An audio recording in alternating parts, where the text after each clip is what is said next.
It's Godzilla! It looks like Godzilla, but due to international copyright laws, it's not. Still, we should run like it is Godzilla! Though it isn't. Godzilla is a character who's been around in the public eye for the better part of a century now. In this time span, there have been countless versions of the character, some stronger than others, but perhaps the most slept on and downplayed version of the character is none other than Showa Godzilla. And honestly, it's not hard to see why. But the amount of slander I've heard for this Godzilla is just unparalleled. Small building level, small town level, wall level, just absolute insanity. That is blasphemous! So join me today and allow me to show you why this version of Godzilla is actually one of the strongest cinematic iterations of the character, scaling massively above Godzillas that are commonly thought to be the strongest in the entire franchise. But before that, allow me to thank you guys for popping out to all 3 of my videos. This YouTube endeavor is relatively new, but I'm glad to see that you guys are supporting me along the way. If you ever want to talk to me, follow my Instagram, reach out to me, very likely to respond on that platform. But with all that out the way, let's get into why Showa Godzilla is stronger than you think. Some of Showa Godzilla's lower ends would be around city level to possibly even large island level. This is because Godzilla is stated to be stronger than the original 1954 Godzilla, the OG Godzilla, having feats that put him around large island level and being directly stated to be as strong as a nuclear bomb. As a result, Showa Godzilla would immediately upscale to higher ends of power. Showa Godzilla being large island level is actually pretty consistent, as in Godzilla vs. Kong. I beg your pardon?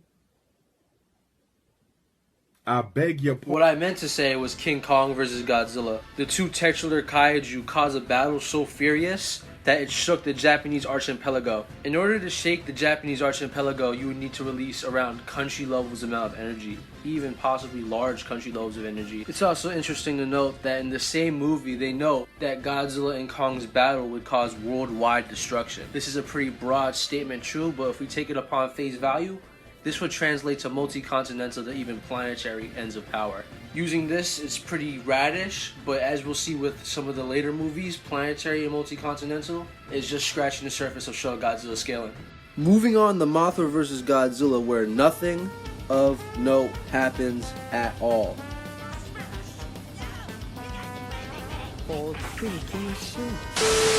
I know it looks bad, but I promise, he's not fodder. Oh, Lord.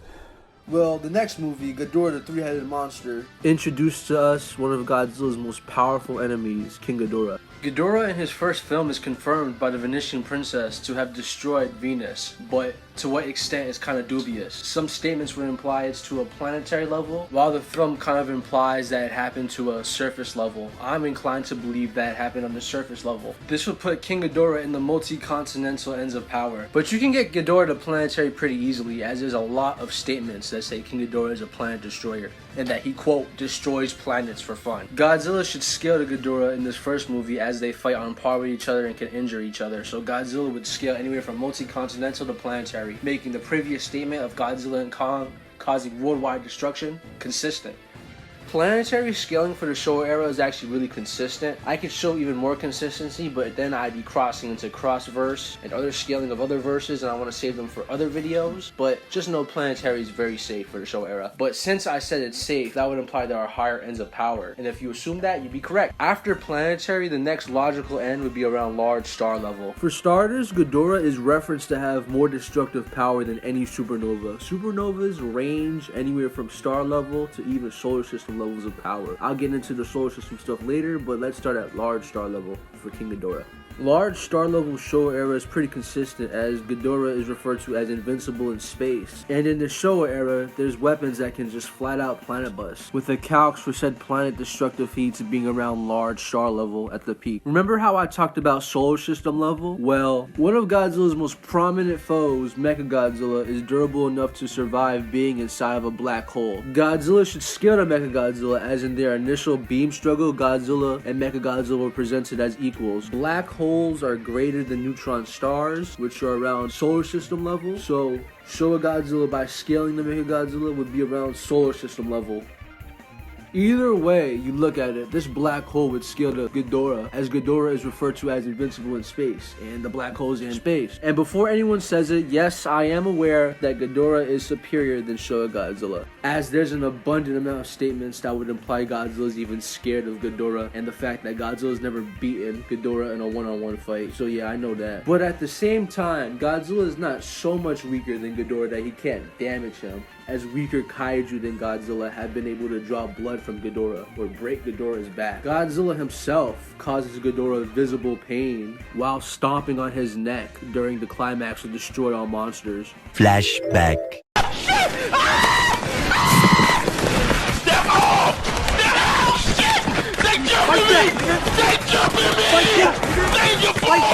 End of flashback. Not gonna lie, Ghidorah was kind of a unit. Rest in peace, my friend.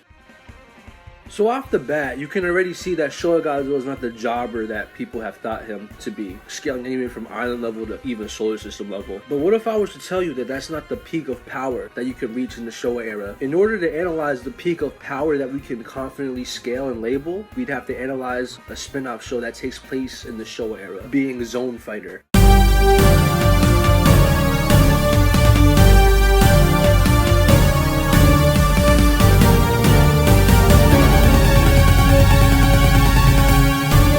Zone Fighter follows the Ultraman format, where he fights a new kaiju every week.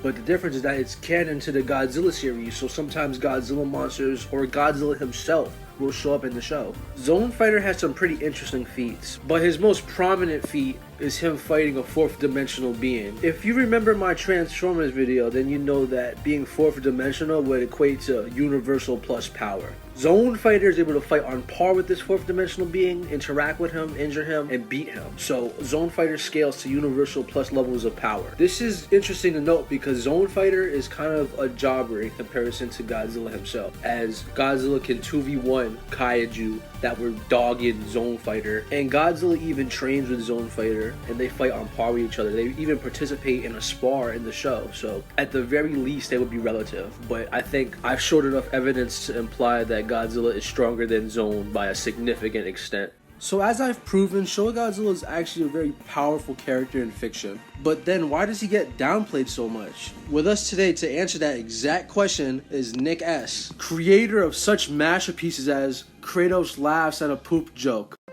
Shit. Dragon shit is powerful? And Raw. Nicholas is a very prominent Showa Godzilla downplayer, so he was more than happy to take this part in my video. He's gonna explain why Showa Godzilla is fodder in his eyes, and he's gonna have fun doing it. That motherfucker Showa Godzilla is trash. He's a jobber. He ran away from an island explosion, and then he got knocked out by Lightning Kong. He woke up years later in the dirt. He came out the dirt, and then he got dragged on the floor by a dying butterfly. And then when he gets some shot, he gets necked by 2 newborn babies. Alright, Nick, that's enough out of you, bruh. Take your meds, take your meds. Pinwheels in my head, voices, angry thing. Unfortunately, Nick is not the only person to think this. The vast majority of Showa downplayers will also say these exact same moot points, but they're easily debunkable, so let's get into that. As for the manner of such downplay, a lot of it is kind of just meaningless slander, like Godzilla losing to Mothra or King Kong. These are early films in the Showa era, and Godzilla periodically gets stronger throughout the film, so these feats of him losing would not scale to his peak in power.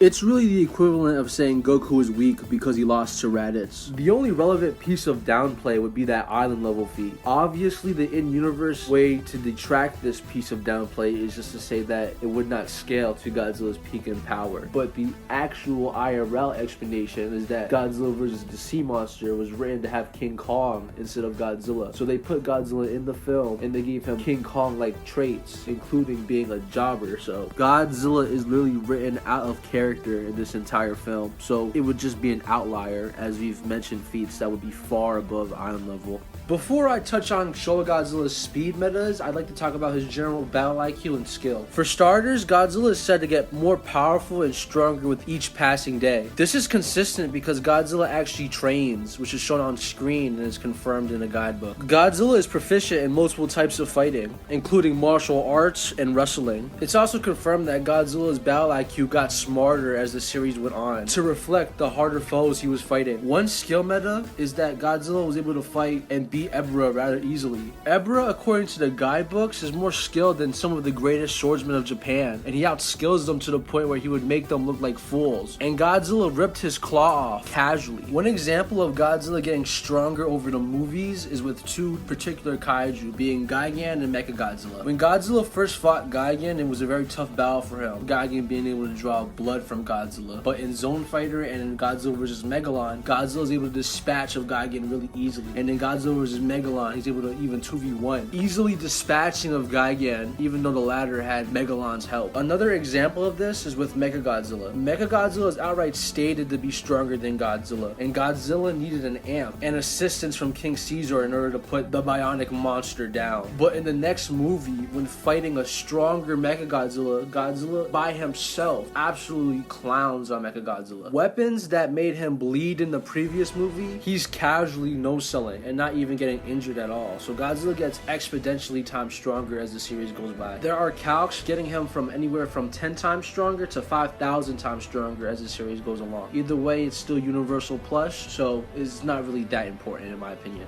Keep in mind the 10 to 5,000 times multiplier is only taking into account the years between 73 to 74, being Godzilla vs. Megalon to Terror of Mechagodzilla. Chronological endpoint to Showa Godzilla is actually Destroy All Monsters, which takes place in the year 1999, meaning that Destroy All Monsters would take place 25 years after Terror of Mechagodzilla. Godzilla got 5,000 times stronger in the period of 2 years, meaning he gets 2,500 times stronger per year. Assuming he followed the same rate in 25 years, he would be 62,500 times stronger. This is kind of headcanon, but it wouldn't even really matter as it would still just be Universal Plus, as no quantifiable multiplier can make a Universal Plus character low multiversal. So he'd just be really deep into Universal Plus. Unfortunately, the 25-year gap is pretty broad, and there's no official multiplier so that we can use what I just said was headcanon, but you know, it was just something nice to think about, I guess. But the absolute strongest version of Showa Godzilla would without a doubt be Showa Godzilla as he's portrayed in Destroy All Monsters, as this is 25 years in the future. It's the strongest he's ever been. Because Godzilla doesn't get any weaker. Wait, who's that? So I guess with all that out the way, I can finally talk about speed. Whoa. Let's not forget that Showa Godzilla was mind-controlled in Destroy All Monsters, and he could barely destroy the buildings in front of him with his full unrestricted power. Destroy All Monsters is chronologically the last one too. So barely being able to destroy buildings is the peak of Showa Godzilla's power. Something is wrong with you! Yes! Man, I swear, people like Nick are the reason why this video is going to be so long. But anyways, the attack potency of a character does not scale to the destructive capacity or area of effect of said attack. All throughout fiction, there are attacks that should logically be planetary plus or even much higher, but when they hit the ground is still intact, the planet is still intact. This is not a proper way to downplay a character. Many times in Dragon Ball, we have universal attacks that are higher than universal, touch the ground, make contact with the ground is intact. Not a proper way to downplay anyone in fiction. And to show you an extreme of this version, Superman, when stronger and faster than he's ever been, hits someone, the ground is merely shattered. The planet or moon or area is still intact. Are we gonna say Superman is less than moon level now? I don't think we are. So let's not do the same thing to Showa Godzilla. Finally moving to Showa Godzilla's speed, he's consistently shown that he's able to react to and evade beams of light. There are a multitude of guidebook statements that confirm these beams to be beams of light, and therefore they should be light speed attacks. Godzilla, by dodging and evading such beams, would be at least relativistic to the speed of light, or even faster than the speed of light using multipliers. Because if Godzilla got stronger, logically he got faster as well. And seeing how these multipliers range from anywhere between 10 times stronger to 5,000 times stronger, Godzilla could easily be FTL plus to even a little bit MFTL. For higher end Showa Godzilla speed scaling, we'd have to look into Godzilla vs. Gigan, in which Gigan and Ghidorah fly from the Space Hunter Nebula M to Earth. The distance between these two places was capped to around 1,340 light years apart, and Ghidorah and Gigan were able to make the trip in hours, if not minutes. This speed would scale to Godzilla, as Godzilla can tag Gigan while he's in this flight mode, and he can actually probably react to him in this flight mode. Keep in mind, it's a little dubious if Gigan is flying at these speeds on Earth, but for more concrete scaling, Zone Fighter is explicitly shown to be able to fight Ghidorah while he's in his flight mode. So this level of speed would scale to Zone Fighter's reaction time and attack speed. As we've established, Godzilla should scale higher than Zone Fighter and relative to Zone Fighter at the very least. Do keep in mind though, the Ghidorah that performed that feat in versus Gigan and the Ghidorah that fought Zone Fighter are actually referenced to be a second weaker Showa Ghidorah. So Godzilla scaling to the original Ghidorah would actually mean that he's faster by default almost, as this second gen weaker Ghidorah is also referenced to be less agile, meaning he wouldn't be as fast as his original counterpart. A very popular piece of contention to Godzilla being faster than the speed of light is people like to point out that military weapons tag Godzilla. So if Godzilla is faster than the speed of light, why is he getting tagged by military weapons? Well, Godzilla is not damaged by these weapons, they don't hurt him, so why would Godzilla dodge something if it didn't hurt him? In fact, Godzilla has shown the ability to catch jets in mid-air, and as previously mentioned, he dodges beams of light. So Godzilla will dodge a projectile only if it hurts him. Moving on to Godzilla's durability, and to keep it simple, it would scale to his attack potency. Many times more than not, Godzilla will get critically injured, even bleeding in some instances, but he'll always come back and continue to fight on. So without a doubt, Godzilla's attack potency and durability is relative, and vice versa. And for this last short section, I want to talk about Godzilla's physical traits. As Showa Godzilla has a lot of abilities, some of them might surprise you. For the basics, he's really big, he can survive in space, he can swim at incredible speeds, he has his atomic breath, you know, the basic stuff that most Godzillas have. But where things start to get interesting are, he can fly. Yeah. Not only can he fly, he can also tail slide. I don't really know how to describe this, but he can do this, and he can do that. Like, some of the stuff he be doing is just like undescribable almost, but he can do it, so I thought I'd mention it. Oh, and Godzilla's also able to talk. Something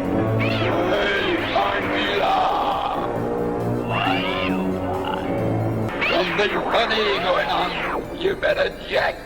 How do you do that? How do you do that? What the hell is going on?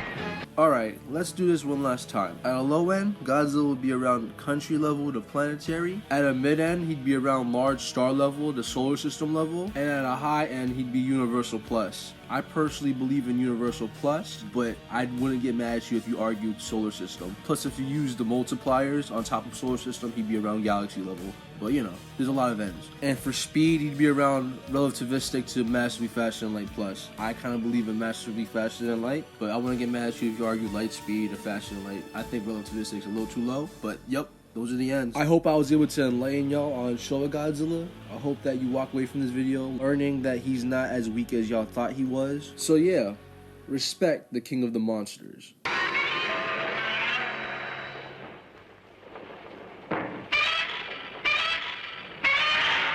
Well, that's the end of the video. If you made it to the end, thank you for watching the whole video. Thank you, it means so much. But before you leave, I'd like to shout out some of my friends who helped me with the video. Obviously, there's Nick, who provided a lot of the downplay. I think he still unironically believes it, even though he's probably watched this entire video. If you're watching, This is bad.